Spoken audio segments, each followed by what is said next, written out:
Capítulo 14 – Coração de Dragão. Da mesma forma que os anjos cunharam seu próprio termo para designar o mundo dos homens, os Aesíris também tinham uma palavra para se referir a ele. Midgard, a terra do meio, o domínio dos entes mortais além dos galhos da Yggdrasil. No caso das culturas pagãs, a relação entre homens e deuses sempre foi conturbada e um pouco diferente do que os teólogos observam em suas teses.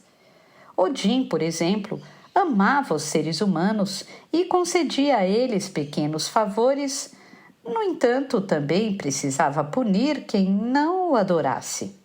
Os fiéis e suas preces são, com efeito, a fonte de poder das entidades etéreas, o que estimulou os sacerdotes antigos a criarem áreas carregadas de energia mística, denominadas vértices, onde podiam se encontrar fisicamente com suas divindades e venerá-las. Certa vez, Odin conheceu a jovem Signet, uma donzela oferecida a ele por Gunnar, famoso clérigo da Dinamarca. Os dois se amaram por uma noite e 9 meses depois nasceu fruto dessa união um menino chamado Siegfried. Signet morreu no parto e Siegfried foi adotado por uma família de caçadores. Quando estava para atingir a maioridade, o deus Loki veio até ele e, disfarçado de profeta, contou-lhe sobre sua ascendência com a intenção de semear a discórdia entre Odin e Frigga, sua esposa. Siegfried decidiu que reclamaria sua posição como herdeiro. Contudo, até aquele dia, nenhum mortal ascendera com vida ao sagrado reino de Asgard. Sabendo disso, o rapaz teve a ideia de prestar um sacrifício a Odin, mas não seria um sacrifício comum. Desafiou um exército inimigo ao confronto e foi encontrar as tropas no campo de batalha sozinho. Naquela tarde, o rebento de Signet matou nada menos que 2.000 soldados e, quando as valquírias apareceram para recolher as almas, implorou que a conduzissem ao Valhalla. Dentre as guerreiras, apenas uma, Brunhild, foi solidária a seus apelos, e assim Siegfried alcançou os portões dourados. De joelhos perante Odin, o jovem bastardo contou sua história, mas, como era de se esperar, Frigga não gostou do que ouviu. Se o rei o aceitasse, seria o mesmo que confirmar a traição. Então, ela propôs um teste. Já que você é um semideus, traga-me o coração de Fafnir, o dragão de fogo. Se for capaz de completar a tarefa, será reconhecido como príncipe e poderá escolher uma das minhas filhas para se casar. Obviamente, Frigga não esperava que Siegfried estivesse à altura daquela empreitada, afinal, Fafnir tinha as escamas impenetráveis e era reconhecido como o mais perigoso dos répteis alados. Odin, embora consternado, nada podia fazer para mudar a decisão da rainha, mas presenteou o fidalgo com a Notung, ou Gram, em língua élfica, a única espada que poderia penetrar as defesas da fera, forjada a partir de sua lança, a Gungnir. Siegfried partiu para Muspelheim e, com o auxílio do sabre mágico, derrotou Fafnir, provando ser digno de ocupar o palácio. Banhou-se com o sangue do monstro, o que lhe conferiu invulnerabilidade, e depois bebeu da mesma seiva, ganhando o dom de conversar com os pássaros. Fafnir, porém, tinha uma cria, Niorhog, que só não incendiou o Valhalla porque Odin, nessa mesma época, consolidou a aliança com os gigantes, pondo fim às guerras e estabelecendo a paz com todas as criaturas viventes. Considerando essa epopeia, não é difícil imaginar o ódio que Niorhog nutria pelos Aesíris. Seria esse ódio que o levaria mais tarde a planejar o assassinato de Thor, mas o castigo não parou por aí. Baseado agora no antigo país dos elfos, o dragão desenvolvera o costume de perseguir quem se aventurasse em suas terras, eventualmente atacando também as fronteiras de Niovaulir e cortando a comunicação entre os anões e os deuses. Com seus trolls caminhando nas sombras, ele sabia de praticamente tudo o que acontecia nos 9 reinos e estava ciente da chegada dos anjos, bem como da existência de um celeste entre os asgardianos. Daniel, ou Bogaoer, como Sif o batizara. Niorhog era uma serpente caçadora e sentia prazer em emboscar suas presas, atraindo-os para sua toca. Fora por essa razão que não assaltara os recém-chegados no desfiladeiro ou na estrada para dar-lhes falsas esperanças e então trucidá-los no momento correto. E o momento correto era agora, quando o exilado deslizou pela corda até a montanha de ouro e segurou o Mjolnir com as 2 mãos. Seus companheiros o observavam do alto, impassíveis, e teriam a chance de testemunhar sua morte, segundo idealizara o lagarto. Niorhog somava 3.000 anos de idade, e isso era apenas meia-vida para os seres de sua raça.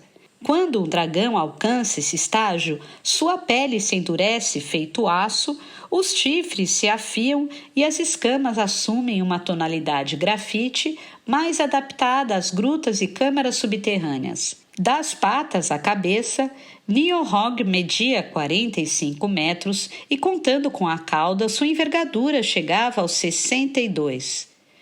Como se o bafo não fosse suficiente, ele estava apto a golpear com as presas as garras e o rabo, que terminavam em um espigão ósseo semelhante ao gume de uma foice. As asas não tinham cascas ou pelos, o que fazia lembrar as pelancas de um morcego esverdeadas e cheias de espinho. Os olhos eram iguais aos de Naja, com as íris venenosas e as pupilas raiadas, mas nenhuma dessas características superava a malícia, a sede de sangue e a cólera por aqueles que, casual ou intencionalmente, ameaçavam seu tesouro.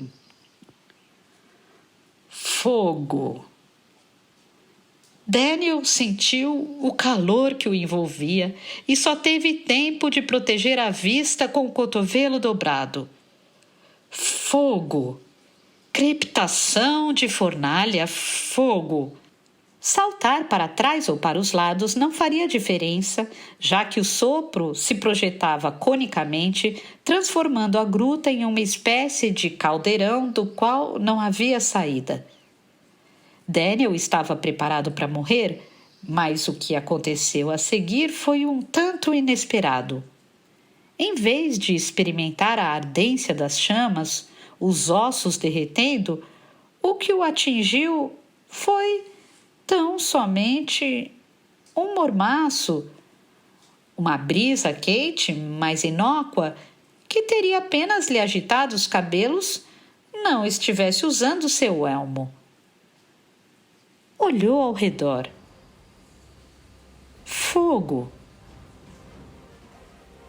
Quem estava à sua frente era Kyra, o senho encrespado, a armadura escarlate, fazendo um esforço supremo para conter o incêndio.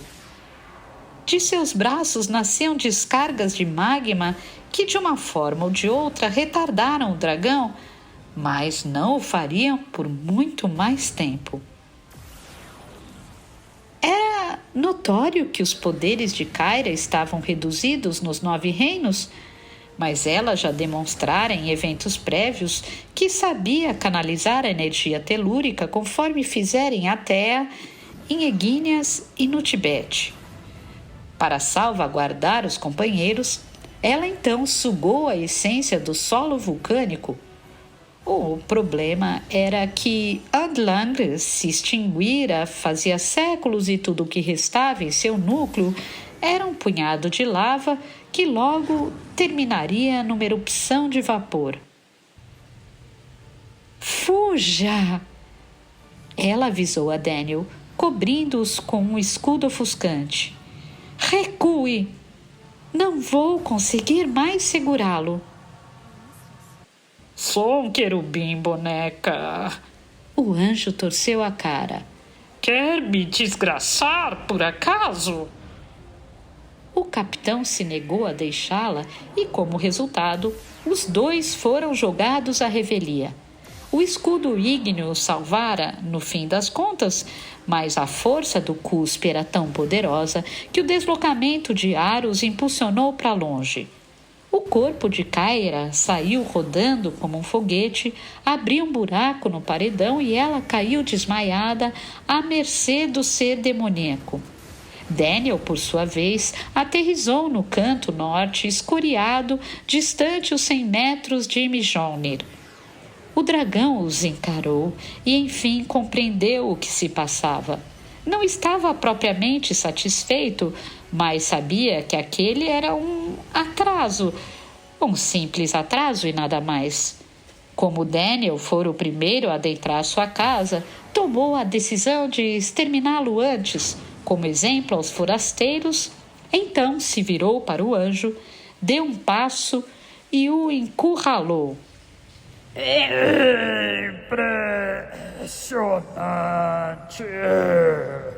Não é sempre que conseguem evitar o meu sopro, mas saiba que eu tenho muitas armas igualmente eficazes. Os olhos de serpente o fitavam. Não está aqui para me matar, Buenganor. Então venha, estou esperando. Daniel aceitou o convite. Desarmado, correu na direção do oponente, mas Niogor era imenso. O duelo, se encarado sob a perspectiva humana, chegava a ser cômico, algo comparável a um rato enfrentando um leão.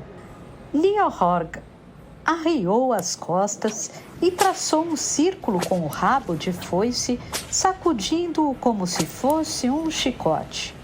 A cauda zumbiu e acertou em cheio o anjo exilado, destruindo-lhe o elmo e todas as placas metálicas, lançando-o ainda mais à retaguarda até os fundos da galeria.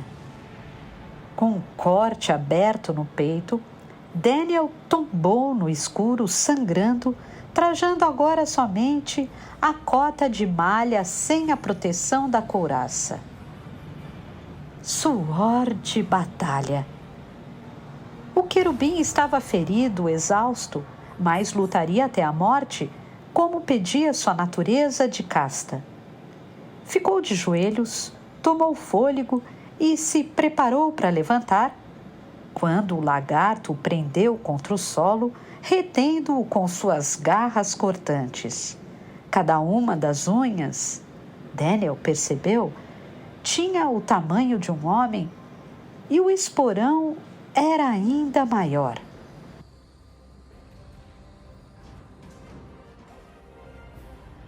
A criatura babava uma gosma ácida que, ao pingar, corroía os metais.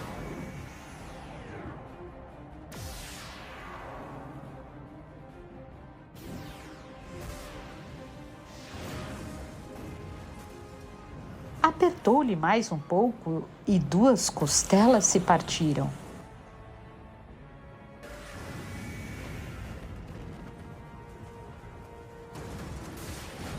Não posso falar por eles, grande dragão. Daniel, enfim, respondeu. O corpo doía como nunca. Os dentes estavam vermelhos. O olho esquerdo parecia um tomate. Mas, quanto a mim, já tenho uma ideia do que farei quando sair deste túmulo. Encharcado de sangue, ele deu um sorriso engasgou e olhou furtivamente sob as pernas do monstro. Quero abrir uma fábrica de bolsas. Niorhor não entendeu a piada, mas não importava realmente. Se Daniel não queria arbitrar sobre a própria morte, seria ele, o filho de Fafnir, a proclamar a sentença. E foi assim que o carnífice de Thor optou por decapitá-lo para que pudesse enviar sua cabeça para Sif como um presente aos Aesiris. Cortar-lhe-ia o pescoço e carbonizaria o restante. Os outros seriam entregues aos trasgos e suas tripas servidas à mesa. O dragão abaixou o focinho, mas antes de deslanchar a mordida, escutou um característico ruído de eletricidade, o cheiro de terra molhada, sensações que ele já conhecia e das quais não gostava. Fechou os lábios e torceu a espinha para trás, para o centro da galeria, onde encontrou um sujeito forte, a cabeça raspada, o cavanhaque castanho, erguendo sozinho Mjolnir.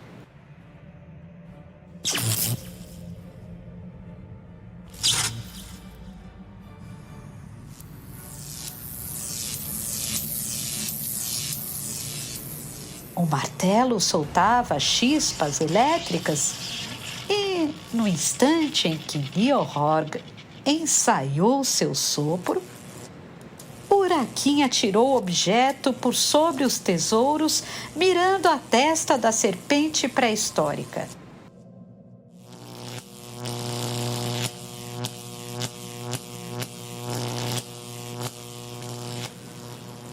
O artefato fez jus à fama.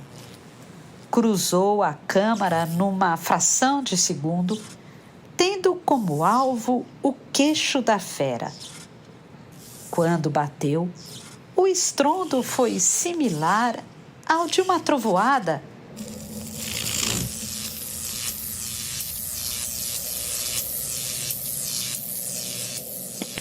Qual o choque do aço esmagando a bigorna. O crânio do réptil subiu com a pancada, colidindo com o teto, deixando-o confuso por hora. O martelo regressou ao seu esgrimista como um bumerangue. Urakin deu um salto e o capturou. Era estranho pensar que seria ele, logo ele, um mero soldado, a libertar o Mjolnir. Mas a arma não escolhia seus portadores segundo o grau de poder. Urakin não era esperto como Daniel, nem tão carismático quanto Kyra, mas nunca cometera injustiças, jamais ferira um inocente e sempre fora leal aos amigos, requisitos básicos para se empunhar o martelo. Niorhorg deu uma fungada e se concentrou no legionário. Não se machucara, nem sequer tinha escoriações aparentes. Quem é você?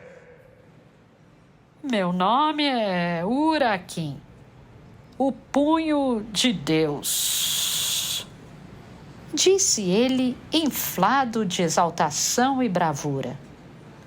Sou um anjo e estou aqui para reaver o martelo.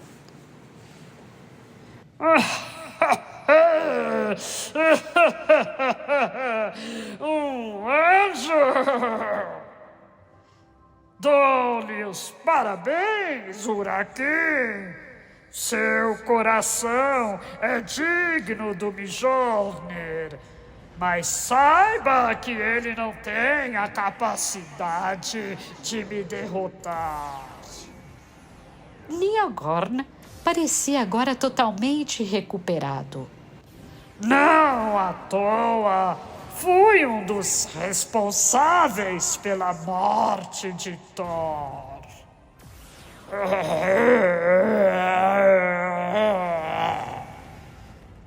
Minhas escamas são blindadas contra o martelo dos deuses, mas sou um anfitrião caloroso e permitirei que morram em combate. De olhos rubros, Niogorn se arvorou para desintegrar Urakin. Nesse intervalo, Daniel fez o melhor que pôde e escalou a caverna em segredo, alcançando o topo sem que ninguém o notasse. De lá, avistou o monstro pela traseira, pendurou-se numa reentrância, sacudiu os quadris e se jogou sobre ele. Galgou até sua nuca, agarrou-lhe os cornos e desferiu uma série de socos contra a casca escamosa. O que é isso? Ora, assim você me faz cócegas, Bongaora. Está bem, fique aí por enquanto. Cuidarei dos seus amigos e logo retomaremos a nossa conversa. Daniel continuou a esmurrar o dragão até seus punhos sangrarem. Incólume, protegido por uma série de películas cutâneas, Niorhorg não lhe deu atenção. Encheu as narinas e estava prestes a incinerar Urakin, quando o exilado lembrou que trazia consigo uma espada, aquela extraída do soldado morto na torre de Grimhild. Era tão leve que ficara esquecida, até esse momento tão crítico. Sem opções, o Celeste a sacou e, ao manobrá-la, algo incrível aconteceu. O Six, que media apenas 50 centímetros, cresceu até se transmutar em uma espada longa, com o cabo em forma de cruz e a lâmina de 1,5 metro gravada nas runas. Já na primeira estocada, o poderoso montante dilacerou o couro da serpente como se fosse papel e a ponta se enterrou na coluna.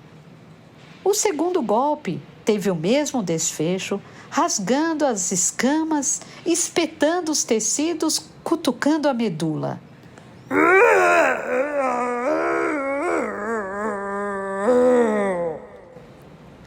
Espantado, o dragão deu um grito, engoliu o sopro, chacoalhou a cauda e desfraldou as asas, tudo para tirar Daniel de seu dorso.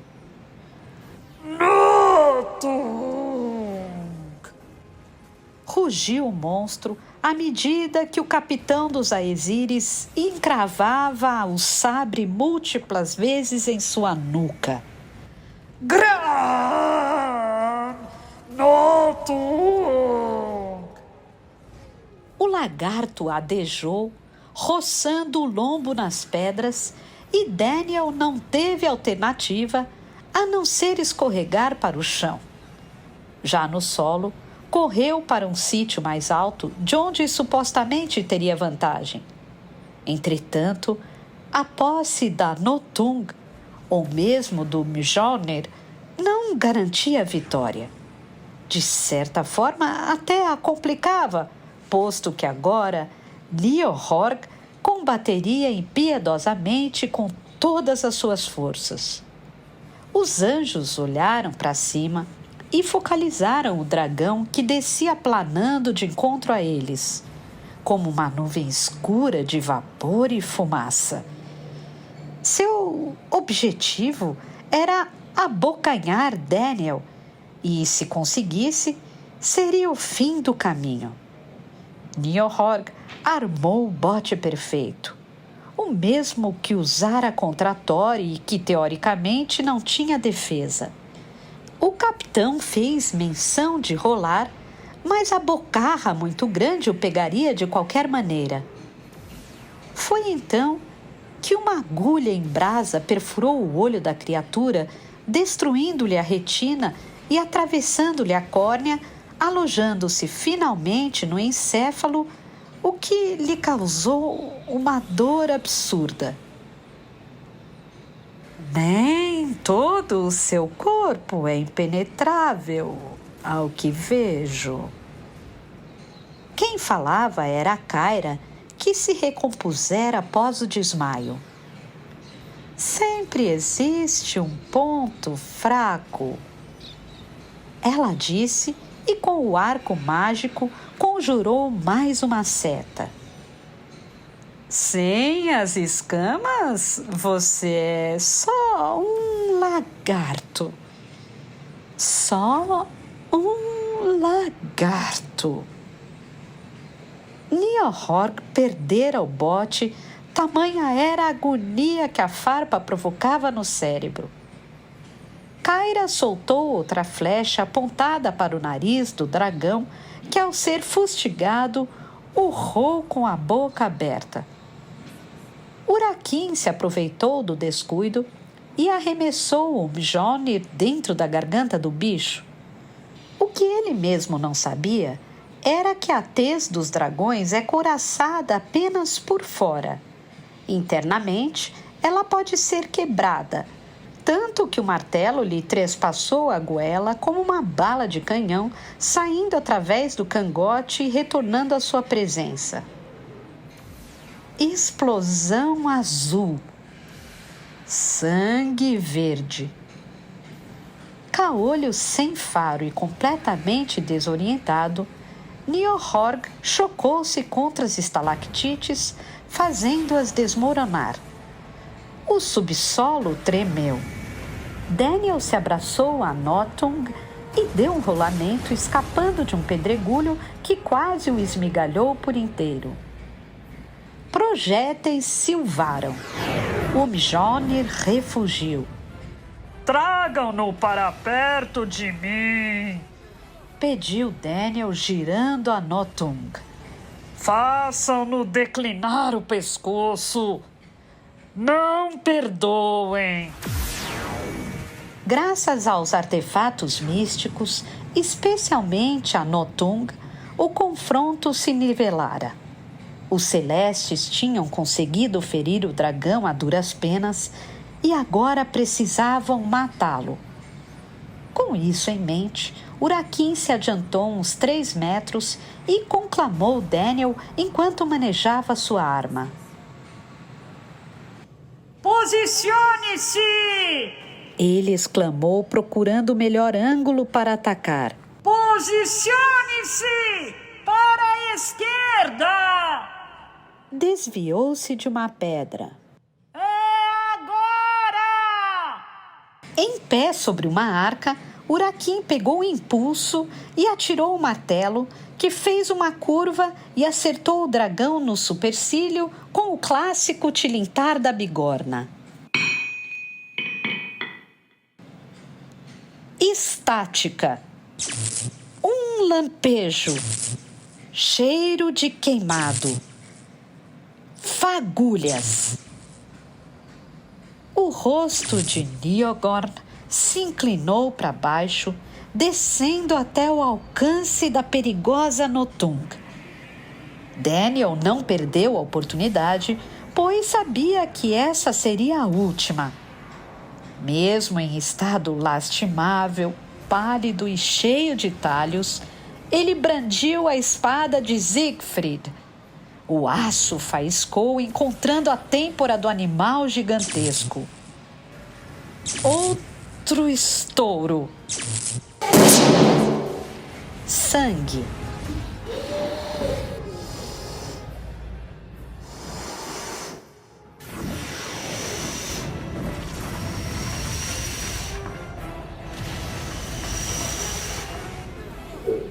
O rugido foi se calando como uma engrenagem travada.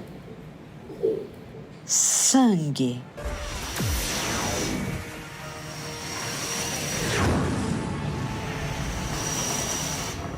E o silêncio. Com o crânio esburacado, Niorhorg desfaleceu sobre as moedas de ouro e assim terminaria sua motivação assassina. O que os anjos não esperavam era que o sistema nervoso dos dragões fosse igual ao das serpentes, ou seja, continuasse ativo após sua morte. Em consequência, a fera foi tomada por contrações, esperneando e se contorcendo, o que acabaria por destruir a caverna e sepultá-los lá dentro.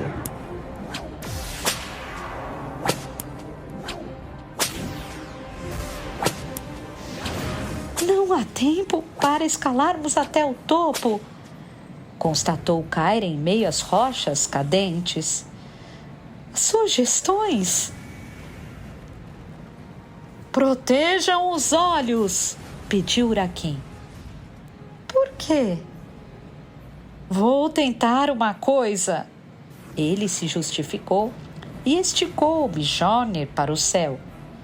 Seguindo puramente a intuição, deu um grito e as nuvens se condensaram.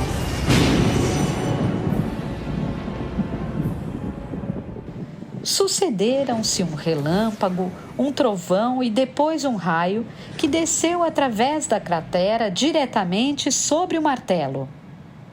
O anjo compreendeu o sinal e rebateu a descarga, perfurando a rocha e escavando um túnel até a superfície. Vamos andando depressa! Urakin disparou pela abertura, ainda com as palmas esfumaçadas. Por aqui! Sigam-me! O tubo era estreito e apertado, mas serviu como rota de fuga. Kyra e Daniel o acompanharam até despontarem na base do morro. Que beleza esse raio! Daniel olhou para fora. Um novo dia estava nascendo. Por que não usou antes? Não sei. Urakin parou onde estava e contemplou o martelo, ainda sem acreditar na façanha. Não sabia que era possível.